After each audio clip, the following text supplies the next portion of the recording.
आज के इस वीडियो में हम क्रिया के बारे में पढ़ेंगे। क्रिया को अंग्रेजी में वर्ब कहते हैं। तो सबसे पहले हम यहाँ पर कुछ देखेंगे। चलिए, आगे स्कूल है, आगे पार्क है, बच्चों के लिए रास्ता। ये सिंबल कुछ बता रहा है हमें। आदमी काम पर है, रास्ता बंद है, उबड़ खाबड़ सड़क। ये पिक्चर भी हमें कुछ बता रही है कि वहाँ पे कुछ काम हो रहा है। नेक्स्ट, ये सिंबल हमें क्या बताता है? साइकिल चलाना मना है, ओवरटेकिंग करना मना है, रास्ता दें, ये सिंबल बताता है। ये सिंबल हमें क्या बता रहा है? रुकें, प्रवेश मना है, यहाँ से एंट्री मना है, पार्क ना करें, यहाँ पे आप पार्क नहीं कर सकते, ये सिंबल बताता है। नेक्स्ट, ये सिंबल हमें क्या बता रहा है? रुकना मना है, चलते जाइए, वाहन पार्क करना मना है, यहाँ पार्किंग मना है, प्रवेश मना है, यहाँ एंट्री मना है। ये सिंबल हमें क्या बताता है? रुकें, यहाँ पे स्टॉप हो जाएं, मुड़ना मना है, आप यहाँ पे टर्न नहीं ले सकते, रास्ता दें, दूसरों को वे दें। तो यहाँ पर देखिए, ऊपर दिए गए सड़क सुरक्षा संबंधी नियमों को ध्यान से देखते हुए हमें उन उचित विकल्पों पर टिक लगाना है। तो बच्चों, ये जो चिन्ह केवल सड़क सुरक्षा संबंधी नियमों को ही नहीं दर्शा रहे, बल्कि क्रियाओं की ओर भी संकेत कर रहे हैं। यहाँ क्या हो रहा है? यहाँ पे वर्ब, ये हमें वर्ब के बारे में भी बता रहे हैं। क्या आप बता सकते हैं कि ये क्रियाएं कौन सी हैं? क्या क्या क्रिया हो रही है? बच्चों के लिए यहाँ पर जाने का रास्ता बन रहा है, यहाँ बच्चे रास्ते में जा रहे हैं, यहाँ आदमी काम कर रहा है, यहाँ पर भी एक आदमी काम कर रहा है इसलिए प्रवेश मना है, यहाँ साइकिल चलाना मना है। तो यहाँ पर कहने का मतलब, यदि यही शब्द जो मैं आपको बता रही हूँ क्या कहलाते हैं? क्रिया कहलाते हैं। कौन से शब्द? काम करना, चलना, ये सभी शब्द क्या कहलाते हैं? क्रिया, क्योंकि ये सब किसी कार्य के होने या करने का हमें बोध करा रहे हैं और ये शब्द विकारी होते हैं। अब देखो, इसी प्रकार जो शब्द किसी कार्य के होने या करने अथवा किसी घटना के घटने, किसी व्यक्ति या वस्तु की स्थिति आदि का बोध कराते हैं, वे क्रिया कहलाते हैं। कहने का मतलब, जो शब्द किसी कार्य के होने, कोई कार्य वहां पर हो रहा है या किसी के द्वारा किया जा रहा है, या कोई घटना इंसिडेंट हो रहा है, या कोई घटना घट रही है, हाँ, किसी व्यक्ति या वस्तु की स्थिति का बोध करा रहे हैं कि वो व्यक्ति ये काम कर रहा है, फलाना गड्ढा खोद रहा है, रास्ता बना रहा है, तो वो सब शब्द क्या कहलाते हैं? क्रिया कहलाते हैं। नेक्स्ट, तो इसमें सबसे पहले देखेंगे क्या विशेष है। क्रिया के बिना वाक्य पूर्ण नहीं हो सकता, चाहे वो कोई भी सेंटेंस हो, वो क्रिया के बिना अधूरा रहता है, पूरा नहीं हो सकता। फॉर एग्जाम्पल देखेंगे, आरुषि कहानी, क्या हुआ? ये यहाँ पर आके स्टॉप हो गया। यहाँ पर किसका अभाव है? क्रिया का अभाव है। यहाँ पर क्या नहीं है? यहाँ पे क्रिया मिसिंग है, क्रिया नहीं है। चलो नीचे देखेंगे, क्रिया के साथ आरुषि कहानी पढ़ रही है, तो यहाँ पे क्या हुआ? पढ़ रही है, ये क्या हो गया? क्रिया आ गई, क्रिया के साथ है ये वाक्य, तो अब ये वाक्य पूरा हो गया। नेक्स्ट, कुछ क्रियाएं स्वयं घटित होती हैं तो कुछ क्रियाएं की जाती हैं।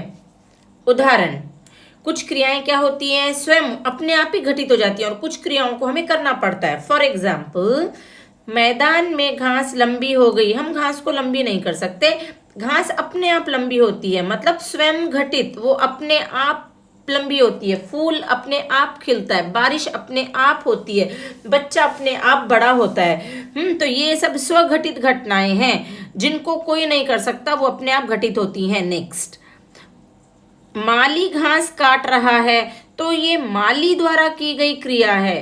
क्या हुआ? माली ने घास काटी, है स्वयं घटित नहीं है, माली द्वारा की गई घटना है।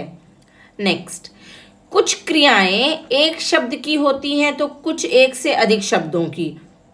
क्या होता है? कुछ क्रियाएं केवल एक शब्द की होती हैं, एक शब्द की, और कुछ क्रियाएं एक से अधिक शब्दों की होती हैं।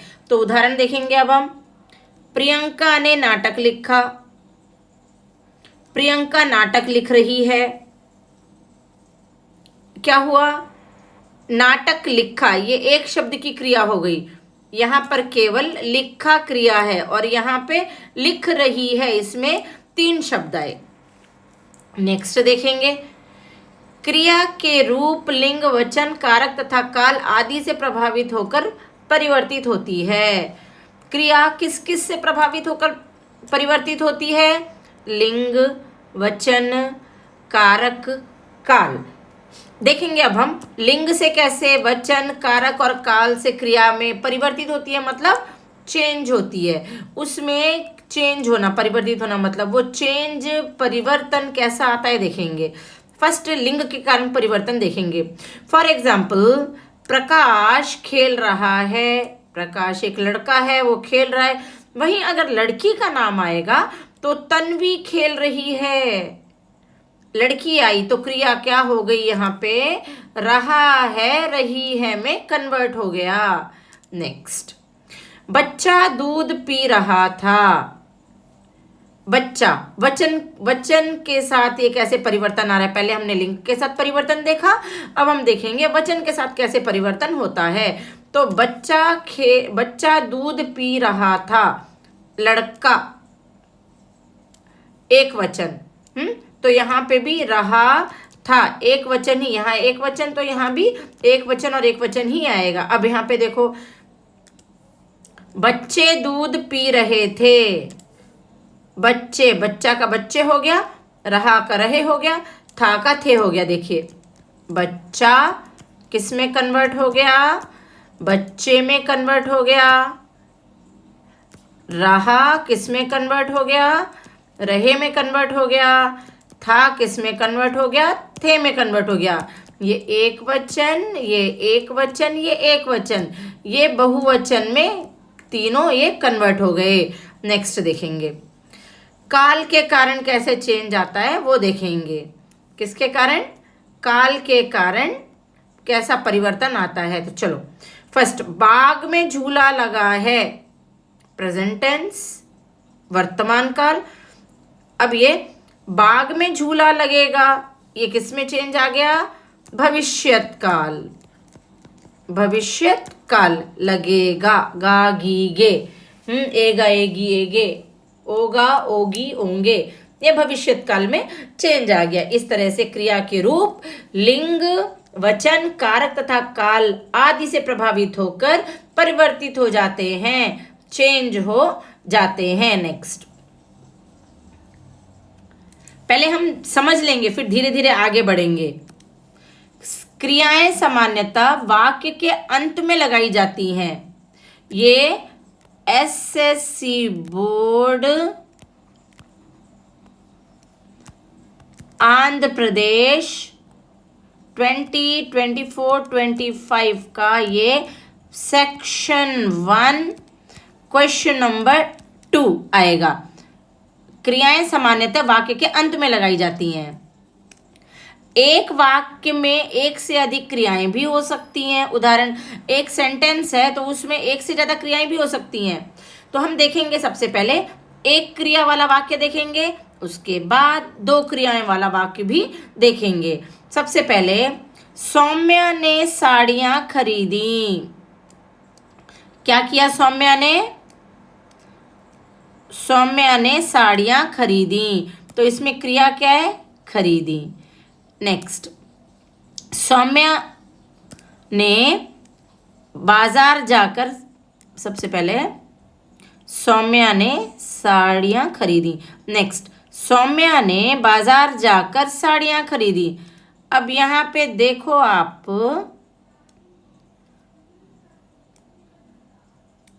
एक क्रिया, 2 क्रिया, तो यहाँ पर ये तो एक क्रिया हो गई, खरीदी। यहाँ पर जाकर बाजार गई और फिर साड़ी खरीदी, तो यहाँ पे एक क्रिया है और यहाँ पर दो क्रियाएं हैं। नेक्स्ट, सिक्स्थ, यदि वाक्य में कर्ता के साथ विभक्ति चिन्ह का प्रयोग नहीं किया हो तो क्रिया कर्ता के अनुसार होती है। मतलब विभक्ति चिन्ह, कारक चिन्ह, अगर वाक्य में हम क्रिया के साथ विभक्ति चिन्ह को यूज नहीं करेंगे तो जो क्रिया होगी वो करने वाले के अकॉर्डिंग होगी। फॉर एग्जाम्पल, पारुल सब्जी काटती है। यहाँ पे पारुल क्या है? स्त्रीलिंग एक वचन, नीचे पुल्लिंग एक वचन। देखो अब, पारुल सब्जी काटती है, अतिथि घर में बैठे हैं। डायरेक्ट काटने का काम कौन कर रही है? काटने का काम कौन कर रही है? पारुल। पारुल क्या कर रही है? काटने का काम। कौन बैठे हैं? अतिथि। डायरेक्ट आंसर यहाँ पे। ओके, तो ये स्त्रीलिंग एक वचन हो गया और ये पुल्लिंग बहुवचन में हो गया। नेक्स्ट, इस पे क्रिया किस पे डिपेंड हो रही है? डायरेक्ट। यहाँ पे विभक्ति चिन्ह कुछ भी नहीं लगा है तो क्रिया, अगर यहाँ प्रयोग नहीं हुआ है तो क्रिया डायरेक्ट किस पर डिपेंड हुई है? कर्ता, करने वाले पर। पारुल काटती है, क्या काटती है? सब्जी। कौन काट रही है? पारुल। बैठे हैं, कौन बैठे हैं? अतिथि। तो क्रिया डायरेक्ट कर्ता, करने वाले पर डिपेंड होती है। नेक्स्ट, यदि कर्ता के साथ विभक्ति चिन्हों का प्रयोग किया गया हो तो क्रिया कर्म के अनुसार होती है। देखो यहाँ पे कोई भी विभक्ति चिन्ह मतलब कारक चिन्ह कोई भी ऐड ना किया हो, को, का, की, ने, हाँ, ये ऐड नहीं किया हो ये विभक्ति चिन्ह। अगर ये नहीं ऐड किया हो तो डायरेक्ट कर्ता पर जाएगी, लेकिन अगर हमने उसके साथ विभक्ति चिन्ह ऐड कर दिया है तो क्रिया कर्म के अनुसार होती है। किसके अनुसार होती है? कर्म के अनुसार। फॉर एग्जाम्पल, रंजन ने कविताएं सुनाई। ठीक है, ये क्या हो गया? रंजन ने कविताएं सुनाई, स्त्रीलिंग बहुवचन। समझाती हूं आपको। दिव्या ने सेब खाया, ये पुल्लिंग एक वचन। अब देखो, रंजन ने, दिव्या ने लग गया है तो आप इसको एकदम कट कर दो। इसके बारे में आप सोचो ही मत, ये बॉय है या गर्ल क्या है। क्रिया इस पर डिपेंड नहीं होगी। क्रिया, यहाँ पर क्रिया क्या है? सुनाई और खाया। ये किस पर डिपेंड होगी? ये स्त्रीलिंग है या पुल्लिंग, इस पर डिपेंड होगी। तो कविताएं स्त्रीलिंग है इसलिए सुनाई। यहाँ पर खाया, क्या खाया? सेब खाया। चलो ठीक है, अगर हम लिख दें यहाँ पर दिव्या ने रोटी खाई, तो देखो यहाँ पे ये कट कर दो। मैंने अभी आपको बोला जब नहीं लग जाएगा तो हम इसको नहीं देखेंगे, यहाँ पे देखेंगे। दिव्या ने, वहां तो क्या खाया था? दिव्या ने सेब खाया, पुल्लिंग शब्द। यहाँ पर क्या खाई? रोटी खाई, स्त्रीलिंग। तो जो क्रिया होती है वो ये कर्म है, कर्म पर डिपेंड हो जाती है अगर इसके साथ कारक चिन्ह लग गया तो। नेक्स्ट,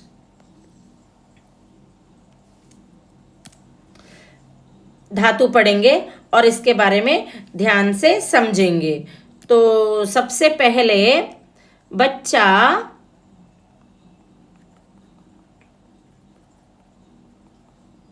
समझिए इसको, क्या बोलने जा रही हूं मैं।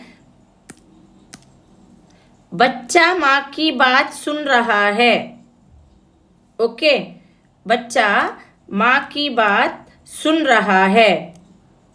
नेक्स्ट, तुम मेरी बात सुन रहे हो, तुम गाना सुन रहे हो। इन सब में क्रिया क्या दिख रही है आपको? इन सभी वाक्यों में सुन, यहां पर भी सुन, यहां पर भी सुन, ये क्या है? ये क्रियाएं हैं। ओके, इन सभी वाक्यों में इनका मूल रूप धातु कहलाता है। इन सभी, ये सभी जो वाक्य आए हैं, सुन अंश का प्रयोग किया गया है, यही क्या कहलाता है? धातु कहलाता है। बताती हूं इसके आगे। क्रिया के मूल रूप धातु का प्रयोग तू सर्वनाम के साथ किया जाता है। जैसे क्रिया का जो बेसिक आधार मूल धातु होता है जिससे क्रिया आगे आगे चेंज होना शुरू होती है, तो सबसे पहले बिना चेंज हुए अगर उसका किसी सर्वनाम के साथ यूज किया जाएगा तो वो है तू। तू देख, तू चढ़, तू लिख, तू दौड़। इसमें धातु क्रिया का यूज करेंगे। तू पढ़, तू गा, तू सो, तू लिख, तू सुन। नेक्स्ट, धातु के भेद। धातु के निम्नलिखित 4 भेद होते हैं। मैं आपको इस वीडियो में पूरा क्रिया के बारे में बता रही हूँ ताकि आपको कहीं दूसरी जगह जाकर ये धातु क्या होती है, क्रिया क्या होती है, कितनी तरह की क्रियाएं होती हैं, ये कहीं अलग सर्च ना करना पड़े। इसलिए ये वीडियो CBSE ICSE स्टूडेंट्स के साथ साथ टीचर्स के लिए भी बहुत यूजफुल होगा। सामान्य धातु। क्रिया की धातु में ना प्रत्यय जोड़ देने से क्रिया की सामान्य धातु बनती है। जैसे, फिर से समझा रही हूं, देखो, क्रिया की धातु में जैसे पढ़ना, ये है एक धातु। लिख, पढ़, चढ़, सो, सुन, चल, और भी लिखती हूं मैं, गा, नाच, जा, मल। इन सब में हम ना ऐड कर देंगे। सब में हम ना ऐड कर देंगे। क्या बन गया हमारा? गाना, नाचना, जाना, मलना। जैसे यहाँ पर हमने ऐड किया है ना, सब में ना ऐड कर दिया हम लोगों ने, ठीक है। ना ना ना, यहाँ पर भी ना ऐड कर दिया। क्या बन गया? लिखना, पढ़ना, चढ़ना, सोना, सुनना, चलना। नेक्स्ट, तो ये क्या हो गई? फर्स्ट, ये सब धातु हैं, ये पूरे धातु हैं। इन सब में हमने प्रत्यय ऐड कर दिया। प्रत्यय, ये याद रख लो, ये भी आपको SSC बोर्ड में सेक्शन 1 में एक क्वेश्चन है। प्रत्यय, तो अगर हम इस धातु से ये शब्दांश को अलग कर देंगे तो वही हमारा प्रत्यय है। प्रत्यय मतलब सफिक्स, शब्द के पीछे लगने वाला शब्दांश। नेक्स्ट, अब पढ़ेंगे व्युत्पन्न धातु। ये क्या होती है? सामान्य धातुओं में प्रत्यय लगाने पर व्युत्पन्न धातुएं बनती हैं। जैसे पहले हम मेन धातु देख लेंगे। ये धातु है, ये सामान्य धातु है, और ये हो गई व्युत्पन्न धातु। चलो, मेन धातु क्या है? पढ़, चल, सो, देख। अब हमने क्या किया? इसको सामान्य धातु बना दिया। कैसे बना दिया? पढ़ से सब में ना ऐड कर दिया तो ये सामान्य धातु बन जाएगी। पढ़ना, चलना, सोना, देखना। इसमें भी अब हम अगर किसी दूसरे से काम करवा रहे हैं, पढ़ाना, पढ़वाना, पढ़ाया, तो ये क्या हो जाएंगी? व्युत्पन्न धातु हो जाएंगी। चलाना, चलवाना, चलाया, सुलाना, सुलवाना, सुलाया, दिखाना, दिखवाना, दिखाया। मैंने पढ़ाना शुरू किया, मैंने पढ़वाना शुरू किया, मैंने पढ़ाया। इसमें ये इस तरह से ये व्युत्पन्न धातुएं बनेंगी। नेक्स्ट देखिए, नाम धातु कैसे बनती है? संज्ञा, सर्वनाम, विशेषण आदि शब्दों के अंत में प्रत्यय जोड़कर जो धातुएं बनाई जाती हैं उन्हें नाम धातु कहते हैं। अब देखो, पर्टिकुलर, संज्ञा, सर्वनाम, विशेषण, इन शब्दों के अंत में जोड़कर जो बनाया जाता है। अब तक हमने क्या बनाया? ये सब क्रिया के अंत में जोड़कर बनाया। क्या क्या ये क्रियाएं हैं? पढ़, चल, सो, देख, गा, पी, मल, जा, नहा, ये सब क्रियाएं। इसमें हमने क्या कर दिया? न ऐड करके धातुएं बना दी। अब या आना ऐड करके आना, आया, ये सब ऐड करके बना दी, व्युत्पन्न धातुएं बन गई। अब हम नाम धातु बना रहे हैं। जैसे नाम धातु, इसमें संज्ञा, सर्वनाम और विशेषण शब्दों के अंत में प्रत्यय जोड़कर जो भी धातुएं बनाई जाती हैं उनको नाम धातु कहते हैं। चलो, अब सबसे पहले देखेंगे कि संज्ञा से किस प्रकार बनी है। संज्ञा, शर्म, संज्ञा शब्द है। इसमें हमने क्या ऐड कर दिया? इसमें क्या ऐड कर दिया? आना ऐड कर दिया। एक मिनट, इसमें हमने क्या ऐड किया, आना ऐड किया। नेक्स्ट टकराना में क्या ऐड किया, टकरा, टक्कर, आना ऐड किया। तो ये सब क्या बन रही हैं, संज्ञा से नाम धातु संज्ञाएं बन रही हैं। नेक्स्ट यहां पर देखेंगे, बात, बात, बात से बना बतियाना, हाथ, हाथ से बना हथियाना, अरे उसने मेरा प्लॉट हथिया लिया, हड़प लिया। नेक्स्ट टक्कर से क्या बना, टकराना, कल उसका टकराना देखकर सब लोग डर गए। शर्म से क्या बना, शर्माना, उसको तो शर्माना भी नहीं आता।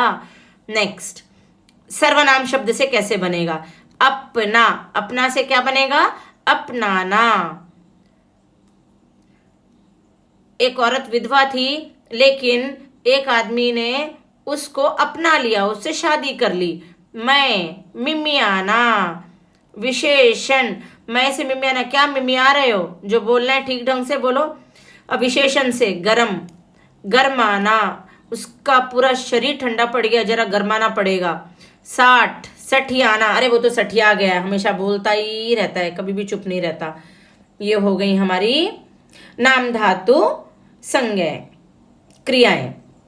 इसके बाद मिश्र धातु, मिली हुई धातुओं से वे धातु जो संज्ञा विशेषण तथा क्रिया विशेषण शब्दों के बाद करना, लेना, लगना, होना, आना आदि लगाकर बनाई जाती है, उन्हें मिश्र धातु क्रियाएं कहते हैं। फॉर एग्जाम्पल, और एक बार समझो, वे धातुएं जो संज्ञा विशेषण तथा क्रिया विशेषण शब्दों के बाद, ओनली सर्वनाम नहीं आया, देखो यहाँ पे संज्ञा विशेषण क्रिया विशेषण शब्दों के बाद करना, लेना, लगना, होना, आना आदि लगाकर बनाई जाती हैं, उन्हें मिश्र धातु क्रियाएं कहते हैं। फॉर एग्जाम्पल, संज्ञा से बात, जान, बात करना, बात लेना, बात करना ऐसे ही आ जाएगा, जान लेना, बात करना, जान लेना, ये किससे बनी है, संज्ञा से बनी है। संज्ञा के पीछे हमने क्या ऐड कर दिया, करना।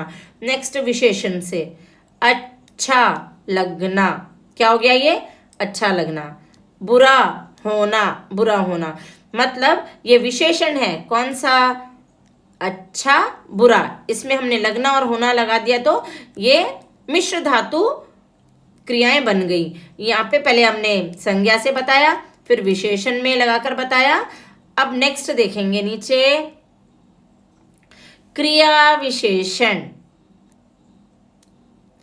पीछा, इसमें करना ऐड कर दिया, पीछा करना, नीचे आना, तो ये हमारी संज्ञा बन गई, मिश्र संज्ञा, पीछा करना, नीचे आना। किस किस से बनी है ये, संज्ञा, विशेषण, क्रिया विशेषण, ये हो गया संज्ञा, ये हो गए विशेषण, ये हो गया क्रिया विशेषण। नेक्स्ट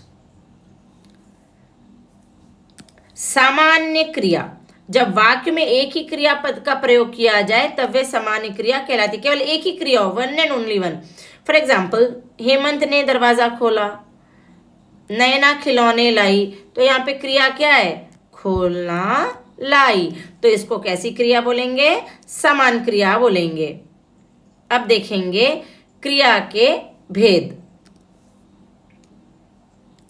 क्रिया के भेद दो आधारों पे किया जाता है, दो आधारों पे क्रिया को डिवाइड किया जाता है। कैसे, कौन कौन से, कर्म के आधार पर, प्रयोग के आधार पर, तो ये दो टाइप से क्रिया के भेद किए जाते हैं। चलिए देखते हैं। सबसे पहले कर्म के आधार पर क्रिया के भेद। कर्म के आधार पर क्रिया के भेद क्या होते हैं, दो तरह की क्रियाएं होती हैं, अकर्मक क्रिया, दूसरी सकर्मक क्रिया। तो पहले मैं आपको ट्रिक भी सिखाऊंगी किस तरह से आपको अकर्मक क्रिया और सकर्मक क्रिया पहचाननी है। फर्स्ट देखेंगे अकर्मक क्रिया। अ का अर्थ क्या है, बिना, कर्मक कर्म के, इसमें कर्म नहीं होता। सीता सोई, इसमें कर्म नहीं है। गीता रोई, इसमें कर्म नहीं है। वे क्रियाएं जिसमें कर्म नहीं पाया जाता और ना ही कर्म की अपेक्षा होती है अकर्मक क्रियाएं कहलाती हैं। इसमें कर्म नहीं होता और कर्म के बारे में उसमें सोचते भी नहीं है, उन क्रियाओं को अकर्मक क्रिया कहते हैं। इन क्रियाओं का प्रभाव सीधे कर्ता पर पड़ता है, डायरेक्ट कर्ता पर। सीता सोई, कौन सोया? सीता। नेक्स्ट, जो क्रिया कर्म की अपेक्षा नहीं रखती उसे अकर्मक क्रिया कहते हैं, उसमें कर्म नहीं होता। जैसे हंसना, रोना, आना, जाना, उड़ना, उठना, बैठना, चलना, भागना, तैरना, सोना आदि। इन सभी क्रियाओं में कर्म नहीं होता। उदाहरण देखो, शेर पेड़ के नीचे बैठा है। कर्ता कौन है यहाँ पे? शेर है। क्रिया क्या हो रही है? बैठा है। शेर बैठा है। कौन बैठा है? डायरेक्ट शेर बैठा है। तो क्रिया का प्रभाव किस पे पड़ रहा है? कर्ता पे पड़ रहा है। बच्चे घर आ गए, बच्चे घर आ गए। क्रिया क्या है? बच्चे आ गए, क्रिया आ गए। कर्ता क्या है? बच्चे। कर्ता करने वाले बच्चे, कौन आ गए? बच्चे आ गए। तो क्रिया का भार डायरेक्ट किस पे पड़ रहा है? कर्ता पे पड़ रहा है। क्रिया का भार कौन बैठा है? शेर बैठा है। क्रिया का भार डायरेक्ट किस पे पड़ रहा है? कर्ता पे पड़ रहा है। इन वाक्यों में क्रिया का सीधा प्रभाव कर्ता पे पड़ रहा है। यहाँ कर्म का सर्वथा अभाव है, यहाँ कर्म नहीं है, अतः ये क्रियाएं अकर्मक हैं। यहाँ पर कर्म नहीं है, इसलिए ये क्रियाएं अकर्मक क्रियाएं कहलाती हैं। अकर्मक क्रिया की पहचान के लिए क्रिया के पहले क्या, किसे, किसको लगाकर प्रश्न करना चाहिए। यदि कोई उत्तर मिलता है तो क्रिया अकर्मक है। तो क्रिया के पहले हमें क्या लगाना चाहिए? ये क्रिया है, इसके पहले हमें ये तीन, क्या, किसे, किसको, हम प्रश्न पूछेंगे। चलो देखेंगे। शेर क्या बैठा है? आंसर मिल रहा है? नहीं मिल रहा। शेर किसे बैठा है? आंसर मिल रहा है? नहीं मिल रहा। शेर किसको बैठा है? आंसर मिल रहा है? नहीं मिल रहा। ये एक ट्रिक है। ये तीन चीजें 1 2 3 ये तीनों लगा के देखो। 1 2 3 क्रिया से प्रश्न करके देखो। अगर कोई उत्तर नहीं मिलता तो वो क्रिया अकर्मक है। अगर उत्तर मिलता है तो वो सकर्मक क्रिया है। यहाँ पे भी लगा के देखेंगे। बच्चे क्या आ गए? उत्तर मिला? नहीं मिला। बच्चे किसे आ गए? उत्तर मिला? नहीं मिला। बच्चे किसको आ गए? उत्तर मिला? नहीं मिला। इन तीनों का उत्तर नहीं मिला, इसलिए क्या, किसे, किसको लगाए तो उत्तर नहीं मिला, इसलिए ये क्रिया अकर्मक है। शॉर्ट में समझ लो, ये ट्रिकी वे, ज्यादा कंफ्यूज होने की जरूरत नहीं है। नेक्स्ट, नर्तकी नाच रही है। नर्तकी क्या नाच रही है? कोई उत्तर नहीं मिला। प्रतीक तैर रहा है। प्रतीक क्या तैर रहा है? कोई भी उत्तर नहीं मिला। नेक्स्ट, तो ये क्रियाएं कैसी हो गई? अकर्मक क्रियाएं हो गई। अब देखो सकर्मक क्रियाएं के बारे में देखेंगे। सा मतलब साथ, कर्मक मतलब कर्म के साथ। ये क्रियाएं कैसे होती हैं? इनके साथ कर्म होता है। वे क्रियाएं जिनमें कर्म पाया जाता है अथवा कर्म की अपेक्षा होती है सकर्मक क्रियाएं कहलाती हैं। इन क्रियाओं का सीधा प्रभाव कर्म पर पड़ता है। इस प्रकार जिन क्रियाओं में कर्म की अपेक्षा होती है अथवा कर्म पाया जाता है वे सकर्मक क्रियाएं कहलाती हैं। ये कौन कौन सी हैं सकर्मक क्रियाएं? खाना, पीना, पढ़ना, बनाना, काटना, बोना, लिखना, धोना, सुखाना, भरना आदि। ये क्रियाएं कैसी हैं? सकर्मक क्रियाएं हैं। देखेंगे अब उदाहरण। देखो, कारीगर कालीन बुन रहा है। अब हम क्वेश्चन करेंगे। क्या क्या करना है हमें? कौन कौन से क्वेश्चन पूछना है? क्या, किसे, किसको, ये प्रश्न पूछना है हमें। अब देखो, इसमें कारीगर कर्ता, कालीन कर्म, बुन रहा है क्रिया। ओके, अब हम कर्ता कर्म क्रिया। यहाँ पे नीता बाल सुखा रही है, कर्ता कर्म क्रिया। चलो अब हम इन वाक्यों में क्रिया का फल देखेंगे, कर्ता पर पड़ रहा है या क्रिया पर। सबसे पहले देखो, कारीगर क्या बुन रहा है, आंसर आया कालीन। क्या से आंसर आ गया? कारीगर किसे बुन रहा है, कालीन। कारीगर किसको बुन रहा है, कालीन। नेक्स्ट, नीता क्या सुखा रही है, बाल। नीता किसे सुखा रही है, बाल। नीता किसको सुखा रही है, बाल। ये हमें आंसर आ रहा है इन तीनों में से, किसको तो नहीं आएगा, क्या का आंसर आया तो भी बस किसी एक, इनमें से किसी एक प्रश्न का भी उत्तर आ जाए। जैसे कारीगर क्या बुन रहा है, कालीन, वो सही है। नीता क्या सुखा रही है, बाल। दोनों में से हमें क्या का उत्तर मिल गया। तो ये हमारी क्रिया कैसी हुई, सकर्मक क्रिया। इन वाक्यों में क्रिया का फल कर्ता पर नहीं पड़ रहा, जो क्रिया है इसका फल कर्मा पर पड़ रहा है, कर्म पर पड़ रहा है, कर्ता पर नहीं पड़ रहा, इसलिए ये क्रियाएं सकर्मक क्रिया हैं। फिर देखो, सकर्मक क्रिया की पहचान करने के लिए क्या, किसे अथवा किसको लगाकर प्रश्न किया जाता है। उत्तर में यदि कोई निर्जीव वस्तु या पदार्थ हो तो क्रिया का कर्म होता है, अर्थात क्रिया सकर्मक है। जैसे और भी उदाहरण बता रही हूं मैं आपको, किसान बीज बो रहा है, नेहा पानी भरती है। अब हम कैसे क्वेश्चन पूछेंगे, किसान क्या बो रहा है, आंसर आ गया बीज। नेहा क्या भरती है, आंसर आ गया पानी। तो हमारी क्रिया क्या हुई, सकर्मक हुई।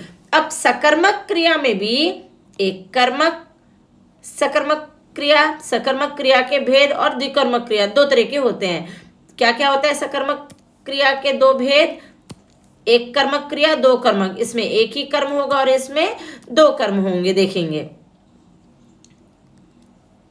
एक कर्मक क्रिया, जिन क्रियाओं में एक कर्म पाया जाता है वे एक कर्मक क्रियाएं कहलाती हैं। जैसे किरण कपड़े सिलती है, किरण क्या सिलती है, कपड़े, तो ये क्या हो गया, एक कर्मक क्रिया। नवीन नारियल खरीद रहा है, नवीन क्या खरीद रहा है, नारियल। यहाँ पे कर्ता किरण है, कपड़े कर्म है और क्रिया सिलती है। नवीन नारियल खरीदता है में कर्ता नवीन है, नारियल कर्म है और क्रिया खरीद रहा है। अब यहाँ पर एक ही कर्म हो रहा है, क्या हो रहा है, खरीदने का कर्म हो रहा है। नेक्स्ट देखेंगे, द्विकर्मक क्रिया, दो कर्म है। जिन क्रियाओं में दो कर्म पाए जाते हैं वे द्विकर्मक क्रिया कहलाती हैं। फॉर एग्जाम्पल, माँ ने बेटे को कहानी सुनाई, दो कर्म है यहाँ पे। कैसे, कर्ता तो माने हो गया, यहाँ पर बेटे को और कहानी ये दोनों कर्म है और सुनाई क्रिया है, ये द्विकर्मक क्रियाएं कहलाती हैं। अभिषेक ने मीरा को उपहार दिया, अब यहाँ दो कर्म है। अभिषेक ने, ये तो कर्ता हो गया, मीरा उपहार हो गई, और मीरा क्रिया हो गई, कर्म हो गई, और उपहार भी कर्म हो गया। ये दिया क्रिया हो गई। ये क्या हो गए, दोनों द्विकर्मक के उदाहरण हो गए। यहाँ पर बेटे और कहानी कर्म है, यहाँ मीरा और उपहार कर्म है, तो ये द्विकर्मक क्रियाएं हैं। नेक्स्ट अगेन, माँ ने किसे कहानी सुनाई, बच्चे को। माँ ने बच्चे को क्या सुनाई, कहानी। अभिषेक ने किसे उपहार दिया, मीरा को। अभिषेक ने मीरा को क्या दिया, उपहार। तो यहाँ पे क्या का उत्तर आ रहा है, इसका मतलब ये सकर्मक क्रिया है। नेक्स्ट, यहाँ पर क्रिया का भार कर्ता पर ना पड़कर कर्म पर पड़ रहा है, कर्म पर पड़ रहा है। ओके, नेक्स्ट, ध्यान रखने की बात है, ध्यान रखिए, कई बार सकर्मक क्रियाओं में कर्म का प्रयोग नहीं होता, कर्म मिसिंग रहता है, फिर भी वे क्रियाएं अकर्मक नहीं मानी जाती। अगर हमें कर्म नहीं दिख रहा, डायरेक्ट कर्म नहीं दिख रहा, वो हिडन है, तो वो क्रियाएं अकर्मक नहीं मानी जाती। फॉर एग्जाम्पल, सजल पढ़ रहा है, कर्म नहीं दिख रहा है, यहाँ पे केवल कर्ता और क्रिया दिख रही है, लेकिन यहाँ कर्म का अभाव होने पर भी उत्तर की अपेक्षा है, उत्तर हमें मिल रहा है। मतलब सजल कुछ पढ़ रहा है, क्या पढ़ रहा है, हो सकता है वो पुस्तक, कहानी, पत्र, कुछ भी पढ़ रहा हो, मैगजीन, कुछ भी पढ़ रहा हो, नॉवल, लेकिन वो पढ़ रहा है, कुछ तो पढ़ रहा है, वहां पे हिडन है। नेक्स्ट, अकर्मक क्रियाओं के साथ उसी क्रिया से बनी भाववाचक क्रिया जोड़ देने से अकर्मक क्रिया सकर्मक क्रिया बन जाती है। ध्यान से देखिए, अकर्मक क्रियाओं के साथ उसी क्रिया से बनी भाववाचक क्रिया अगर हम जोड़ देंगे तो वो अकर्मक क्रिया भी सकर्मक बन जाती है। फॉर एग्जाम्पल, किस्मत कई खेल खेलती है। इसमें खेल कर्म है और हमने क्या किया है, क्रिया में क्या जोड़ दिया है, ये क्रिया है हमारी, इसमें हमने भाववाचक क्रिया जोड़ दी है। खेलती क्रिया से बनी हुई भाववाचक क्रिया जोड़ दी है हमने। तो यहाँ पर किस्मत क्या खेलती है, खेल। तो ये क्या बन गई हमारी, अकर्मक क्रिया भी सकर्मक क्रिया बन गई। नेक्स्ट, प्रयोग संरचना के आधार पर क्रिया के भेद। सबसे पहले हम संयुक्त क्रिया के बारे में पढ़ेंगे। साधारणतः मुख्य क्रिया के साथ सहायक क्रिया का प्रयोग किया जाता है, जिसमें पहली मुख्य क्रिया होती है और दूसरी सहायक क्रिया, जो कि मुख्य क्रिया के अर्थ का विस्तार करती है। इस प्रकार की क्रिया संयुक्त क्रिया कहलाती है। देखो, साधारणतः मेनली मुख्य क्रिया के साथ एक हेल्पिंग वर्ब भी होता है। खाती है, खाती मेन क्रिया है, हेल्पिंग वर्ब जिसमें पहली मुख्य क्रिया और दूसरी हेल्पिंग वर्ब होती है, तो मुख्य क्रिया का विस्तार करती है। इस प्रकार की क्रिया संयुक्त क्रिया कहलाती है। देखेंगे, आगे देखेंगे। यहां पर सोनिया दवाई खा रही है, तो मुख्य क्रिया खा, सहायक क्रिया रही, मुख्य क्रिया खा। नेक्स्ट, दूसरा वाला देखेंगे उदाहरण। हर्ष पिताजी बुला रहे हैं। इसमें मेन क्रिया क्या है, मुख्य क्रिया बुला रहे, सहायक बुला, सहायक क्रिया क्या है, रहे। तो ये क्या है, ये मुख्य क्रिया मेन क्रिया है, ये मेन वर्ब, और ये है हेल्पिंग वर्ब, ये मेन वर्ब और ये हेल्पिंग वर्ब। इस प्रकार दो या दो से अधिक धातुओं से मिलकर बनी क्रियाएं संयुक्त क्रिया कहलाती है। जहां पर भी दो या दो से अधिक धातु मिल गए तो वो क्रिया क्या कहलाएगी, संयुक्त क्रिया कहलाएगी। जैसे वह विद्यालय से आ गया। देखेंगे नेक्स्ट, रंजक सहायक क्रिया। ये सब आईसीएसई और सीबीएसई के लिए बहुत यूजफुल है। सेकेंड लैंग्वेज हिंदी के लिए सीबीएसई, आईसीएसई और टीचर्स के लिए, टेट के लिए ये सब बहुत यूजफुल है। केवल सेकेंड लैंग्वेज हिंदी या एसएससी बोर्ड जो लिखने जा रहे हैं उनके लिए केवल वो क्रिया को आइडेंटिफाई कर ले तो बस उनको 1 मार्क आ जाएगा। नेक्स्ट, सहायक क्रिया। जब कोई क्रिया मुख्य क्रिया के साथ जुड़कर अपना अर्थ खोकर मुख्य क्रिया के अर्थ में विशेषता लाने का कार्य करती है तब वह रंजक या सहायक क्रिया कहलाती है। वो अपना अस्तित्व पूरा क्या करती है, खो देती है। हेल्पिंग वर्ब का अस्तित्व पूरा खो जाता है और वो मेन वर्ब की हेल्प करती है। ऐसी क्रियाओं को सहायक क्रिया कहते हैं। सब अंदर आ जाओ, मुख्य क्रिया क्या है, आ। हेल्पिंग वर्ब क्या है, जाओ। ये हो गई मुख्य क्रिया, ये हो गई सहायक क्रिया। तो यहां पर जाओ का मतलब जाओ नहीं है, आ जाओ का मतलब अंदर आ जाना है। तो इसने क्या किया, अपना अस्तित्व खो दिया और पूरी तरह से ये इसमें घुल मिल गई। नेक्स्ट, दुकानदार सामान दिखाने लगा। अब यहाँ पे मुख्य क्रिया क्या है, दिखाने। हाँ, यहाँ पे सहायक क्रिया क्या है, लगा। ये पूरा, इसका कोई भी अपना अस्तित्व नहीं है, ये इस पे डिपेंड हो गई। अब दिखाने लगा, ऐड हो गई, ये दोनों घुल मिल गए, इसे कहते हैं सहायक क्रिया। नेक्स्ट, नाम धातु क्रिया। जो क्रियाएं संज्ञा, सर्वनाम, विशेषण, अनुकरणात्मक आदि शब्दों में प्रत्यय जोड़कर बनाई जाती हैं वे नाम धातु क्रियाएं कहलाती हैं। जैसे 1 by 1 समझेंगे। संज्ञा शब्दों से कैसे बनती हैं, सर्वनाम से कैसे बनती हैं, अनुकरणात्मक शब्दों से कैसे बनती हैं क्रियाएं। तो सबसे पहले फिल्म संज्ञा शब्द, फिल्माना, अरे वो ऊटी में फिल्मा रहा है। लज्जा, शर्म, ये संज्ञा शब्द। लज्जाना, आजकल लोगों ने शर्माना और लज्जाना छोड़ दिया है। बात, अरे उसने बतियाना क्यों बंद कर दिया है, पहले तो बहुत बात करता था।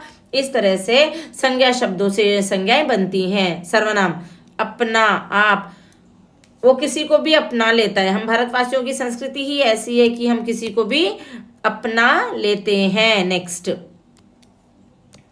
मैं, मिमियाना, वो बात बात पर मिमियाता रहता है, वो तो सर्वनाम। पहले इधर छूट गया, ऊपर देख लेंगे। संज्ञा, झूठ, झुटलाना, वो हमेशा झुटलाता रहता है। टक्कर, टकराना, उसका टकराना तो आम बात है। लात, लतियाना, जब तक उसे लतियाएंगे नहीं तब तक उसको समझ में नहीं आएगा।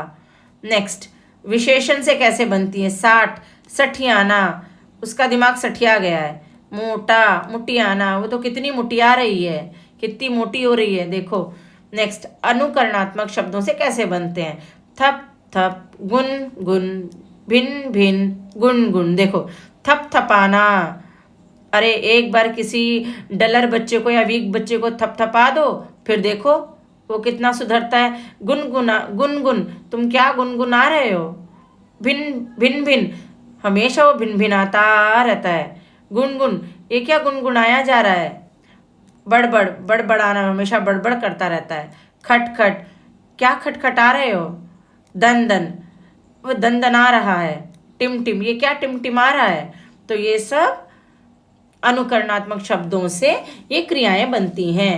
नेक्स्ट, प्रेरणार्थक क्रिया, ये बहुत इंपॉर्टेंट है। जब कर्ता स्वयं कार्य ना करके अन्य को कार्य करने के लिए प्रेरित करता है तब वह क्रिया प्रेरणार्थक क्रिया कहलाती। खुद नहीं, खुद कोई काम नहीं करता। मैंने माली को बोलकर घास कटवाई, माँ ने बेटे को बोलकर दूध पिलवाया, इस तरह से नहीं। जैसे देखो एग्जाम्पल यहाँ पे लिखा हुआ है। पहले, खुशी गाय को घास खिलाती है, क्या करती है खुशी, गाय को घास खिलाती है। नेक्स्ट, अनिकेत पक्षियों को दाना डालता है, खुशी गाय को घास खिलाती है, अनिकेत पक्षियों को दाना डालता है। अब देखो इसके आगे एक्सप्लेन करती हूं। यहां पर खिलाती, डालता प्रेरणार्थक क्रियाएं। क्यों, क्योंकि यहां कर्ता कार्य को स्वयं नहीं कर रहा बल्कि दूसरे को प्रेरित कर रहा है कि तुम खाओ, तुम करो। उदाहरण, रोहन जूस पीता है, वो स्वयं पी रहा है। माँ रोहन को जूस पिलाती है प्रेरित होकर, माँ पिला रही है, माँ खुद नहीं पी रही यहाँ पे। नेक्स्ट, दोनों स्थितियों में रोहन जूस पी रहा है। यहाँ पे भी रोहन जूस पी रहा है, यहाँ पे भी रोहन जूस पी रहा है। यहाँ पे रोहन जूस खुद पी रहा है, यहाँ पे रोहन को जूस माँ पिला रही है। तो दोनों स्थितियों में रोहन जूस पी रहा है, परंतु प्रथम वाक्य में वह स्वयं जूस पी रहा है जबकि दूसरे वाक्य में माँ द्वारा प्रेरित किए जाने पर जूस पी रहा है। तो इसमें डिफरेंस है। फर्स्ट सेंटेंस में उसे कोई जूस पीने को नहीं बोल रहा, अपने आप पी रहा है स्वयं। यहाँ पर प्रेरित होकर कौन पिला रही है, माँ, माँ के कहने पर पी रहा है। नेक्स्ट, इस प्रकार यहाँ दो प्रकार के कर्ता हैं, एक प्रेरणा देने वाला प्रेरक कर्ता और दूसरा प्रेरणा प्राप्त करके कार्य करने वाला प्रेरित कर्ता। अब देखो प्रेरणार्थक क्रिया के भेद। प्रथम प्रेरणार्थक, द्वितीय प्रेरणार्थक। ये मैं फिर बोल रही हूँ, आईसीएसई और सीबीएसई के लिए बहुत इंपॉर्टेंट टॉपिक है। प्रेरणार्थक, प्रथम प्रेरणार्थक क्रिया, जब कर्ता स्वयं कार्य करने की प्रेरणा देता है तब वे क्रिया प्रथम प्रेरणार्थक कहलाती है। फॉर एग्जाम्पल, अध्यापक बच्चे को पढ़ाते हैं, यहाँ कर्ता स्वयं बच्चे को पाठ पढ़ने की प्रेरणा दे रहा है। माँ बच्चे को नहलाती है, कर्ता स्वयं बच्चे को नहलाने के लिए, नहाने के लिए प्रेरित कर रहा है। द्वितीय में क्या होगा, मैं डिफरेंस बताती हूँ आपको। जब कर्ता कार्य में स्वयं सम्मिलित ना होकर किसी अन्य को कार्य करने के लिए प्रेरित करता है तब वह क्रिया द्वितीय प्रेरणार्थक क्रिया कहलाती है। फॉर एग्जाम्पल, अध्यापक समीर से बच्चों को पढ़वाते हैं। यहाँ क्या हो रहा है, अध्यापक खुद नहीं पढ़ा रहे, समीर से बच्चों को पढ़वा रहे हैं, खुद ना करके दूसरों के द्वारा की जाए। नेक्स्ट, यहाँ अध्यापक स्वयं कार्य ना करके समीर को कार्य करने के लिए प्रेरित कर रहे हैं। दूसरा देखेंगे, प्रेरणा दर्जी से हेमा के कपड़े सिलवा रही है। यहाँ क्या कर रही है प्रेरणा? खुद नहीं सिल रही है, दर्जी से, टेलर से किसके? हेमा के कपड़े सिलवा रही है। यहाँ खुद नहीं कर रही है, किसी को बोलकर वो कार्य किया जा रहा है। प्रेरणा दर्जी से बोलकर हेमा के कपड़े सिलवा रही है। यहाँ अध्यापक समीर से बोलकर बच्चों को पढ़ा रहा है, यहाँ डायरेक्ट काम नहीं हो रहा। यहाँ पे प्रथम प्रेरणार्थक में अध्यापक बच्चे को डायरेक्ट पढ़ा रहा है, माँ बच्चे को डायरेक्ट नहला रही है, लेकिन यहाँ पर अध्यापक समीर को बोलकर बच्चे को पढ़ा रहा है। यहाँ प्रेरणा दर्जी से बोलकर, टेलर से बोलकर हेमा के कपड़े सिलवा रही है। ओके, नेक्स्ट, प्रेरणार्थक क्रियाओं के अन्य उदाहरण। लिखना, ये क्रियाएं, पीना, खाना। तो इसका प्रथम प्रेरणार्थक क्या बनेगा? लिखाना, पिलाना, सिखाना, खिलाना। इसका द्वितीय प्रेरणार्थक क्या बनेगा? लिखवाना, पिलवाना, सिखवाना, खिलवाना। किसी दूसरे के थ्रू, यहाँ पे कार्य डायरेक्ट हो रहा है। यहाँ पर फर्स्ट में कार्य डायरेक्ट किया जा रहा है। यहाँ किसी को बोलकर, थ्रू, किसी के थ्रू, किसी को बोलकर वो काम करवाया जा रहा है। ये डिफरेंस है दोनों में। नेक्स्ट, और भी देखेंगे इसके उदाहरण। बोलना, दौड़ना, सोना, खेलना, हंसना, धोना। ये जरूर आता है 1 अंक के लिए, मैं फिर बोल रही हूँ, सीबीएसई आईसीएसई बच्चों के लिए। और अगर एसएससी बोर्ड वाले हैं तो भी उसमें क्रिया आइडेंटिफाई करो। अगर एक बार ऐसा आ गया तो आपको उत्तर देना पड़ेगा। नेक्स्ट, प्रथम प्रेरणार्थक बोलना, बुलाना, बुलवाना। सेकंड, दौड़ना, दौड़ाना, दौड़वाना। थर्ड, सोना, सुलाना, सुलवाना। नेक्स्ट, खेलना, खिलाना, खिलवाना। हंसना, हंसाना, हंसवाना। धोना, धुलाना, धुलवाना।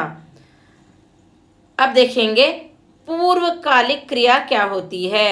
मुख्य क्रिया से पहले होने वाली क्रिया पूर्वकालिक क्रिया कहलाती है। फॉर एग्जाम्पल, तस्वीर देखिए, नाना जी फल खरीद कर घर आए। क्या किया नाना जी ने? पहले नाना जी ने फल खरीदे, फर्स्ट ये काम किया।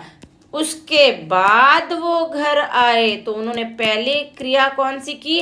फल खरीदे। फल खरीदे, क्या की बॉटल है यहाँ पे सब लेके फिर घर आए। तो यहाँ पर क्या हो गई? ये फल खरीदना क्या हो गया? पूर्वकालिक क्रिया हो गई। खरीद कर आए, ये मुख्य क्रिया है। आ गए, इससे पहले क्या किया उन्होंने? खरीदा, तो ये हो गई पूर्वकालिक क्रिया। नेक्स्ट देखेंगे, विपुल ने दौड़कर गेंद उठाई। क्या किया विपुल ने? पहले विपुल दौड़ा, उसके बाद उसने गेंद उठाई, तो लास्ट में उसने क्या काम किया? उठाने का काम किया। उससे पहले कौन सा काम? पहले कौन सा काम किया? दौड़कर, तो दौड़कर हो गई पूर्वकालिक क्रिया और उठाई हो गई मेन क्रिया। देखो, इन वाक्यों में खरीद कर तथा दौड़कर पूर्वकालिक क्रियाएं हैं, क्योंकि ये आए और उठाई, यहाँ पर ये जो आए और उठाई, ये क्या हो रहा है? पहले से घटित हो चुकी है, ऑलरेडी हो चुकी है वो घटना। और उदाहरण देखेंगे, गरिमा घर आकर खेलने जाएगी। बेटा थोड़ा पढ़कर चले जाना। मैना उड़कर पेड़ पर बैठ गई। मानसी खाकर सोने चली गई। तो यहाँ पर देखिए, जाएगी, जाना, बैठ गई, चली गई, क्या करके? उड़कर, क्या करके? खाकर, क्या करके? आकर, क्या करके? पढ़कर। तो ये सब हो गई पूर्वकालिक क्रियाएं। एक बार रिपीट कर लेते हैं सभी। दोहराए मतलब, दोहराना मतलब रिपीट करना, दोहराना मतलब रिपीट करना, and repetition is the mother of memory. Bar bar repeat करना चाहिए। तो देखो, ये कार्य के होने या करने को क्रिया कहते हैं, वर्क डन। क्रिया को 2 आधारों पर बांटा गया है, कर्म के आधार पर और प्रयोग के आधार पर या संरचना के आधार पर। कर्म के आधार पर क्रिया के 2 भेद हैं, अकर्मक क्रिया तथा सकर्मक क्रिया। जिस क्रिया में कर्म की अपेक्षा ना हो वो अकर्मक क्रिया, जिस क्रिया में कर्म की अपेक्षा हो वो सकर्मक क्रिया। नेक्स्ट, प्रयोग के आधार पर क्रिया के भेद। संयुक्त क्रिया, नाम धातु क्रिया, प्रेरणार्थक क्रिया एंड पूर्वकालिक क्रिया। जब वाक्य में केवल एक क्रिया का प्रयोग हो तो उसे सामान्य क्रिया बोलते हैं। जब वाक्य में दो या दो से अधिक क्रियाएं मिलकर एक पूर्ण क्रिया का कार्य करे तो उनको संयुक्त क्रिया बोलते हैं। संज्ञा, सर्वनाम तथा विशेषण शब्दों के साथ प्रत्यय जोड़कर बनाई गई क्रिया नाम धातु क्रिया कहलाती है। जहां कर्ता स्वयं कार्य ना करके अन्य किसी को कार्य करने के लिए प्रेरित करे वो प्रेरणार्थक क्रिया है। मुख्य क्रिया से पूर्व होने वाली क्रिया पूर्वकालिक क्रिया है। तो ये मैंने आपको डिटेल से क्रिया के बारे में समझा दिया है। इसके बाद मैं एक छोटा सा वीडियो भी बनाऊंगी। 6th क्लास के लिए क्रिया अलग टीच करूंगी, 7th के लिए अलग, 8th के लिए अलग। फिलहाल ये 10th क्लास के NCERT, CBSE और ICSE बच्चों के लिए और टीचर्स ट्रेनिंग जो टेट के लिए जा रहे हैं उनके लिए ये पूरा क्रिया का मटेरियल एक जगह पर मैंने बना दिया है वीडियो।